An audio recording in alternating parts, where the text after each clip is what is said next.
Here I have a rational expression that I want to simplify and state any restrictions within the variables.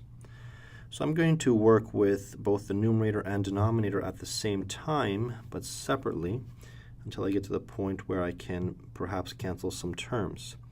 Now my numerator is a complex trinomial. That means I'm looking for two numbers that add to give me 1 and multiply to give me negative 20. Those two numbers are positive 5 and negative 4. Then minus 4 here at the end. And that's all over my bottom trinomial. Now the bottom trinomial, if you remember from grade 10, is what is known as a perfect square trinomial. Now what that means is, well, what made me recognize that it might be a perfect square trinomial is at the ends we have perfect squares. And if I take the square root of them, the square root of 25 is 5. The square root of 16 is 4. If I take the square root of those two numbers, multiply them together, then multiply them by 2, 5 times 4 times 2, I get the middle term. And that indicates to me that, yes, this is a perfect square trinomial. So I can rewrite this as 5 minus 4. And sorry, that's 5x minus 4. Let me just make some space. Squared. Again, if you want to convince yourself that that's the case, expand this, multiply it out, and you will find that you get this trinomial here. Again, this is a grade 10 technique. You should start recalling it. It might come up again and again.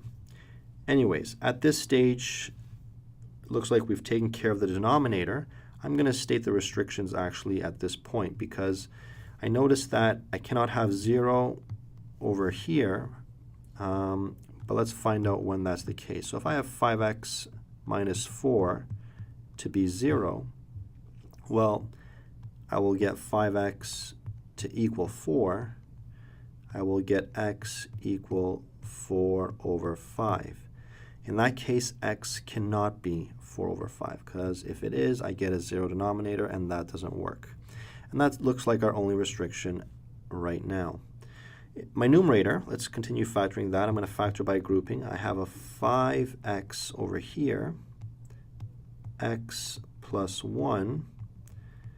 And as for the 4's, negative 4x and negative 4, I'm going to bring out, oops, not that. I'm going to put a negative 1. Negative 4. I'm going to have an x plus 1 again. And that is all over the same expression over here. And my numerator, I can simplify or collect, factor, however you want to say it, x plus 1 all over 5x minus 4 squared. Now at this point, you'll notice that I have a 5x minus 4 in the numerator and denominator. In the denominator, I'll make it even more explicit for you. When I have a square, that just means I have 5x minus 4 written twice. And that being the case, because I have 1 in top and bottom, I can get rid of at least one pair. So my final answer is going to be x plus 1 all over 5x minus 4. And I will restate the restriction just so I can include it in my final line of work. And there you have it. There is your expression written out in simplified form.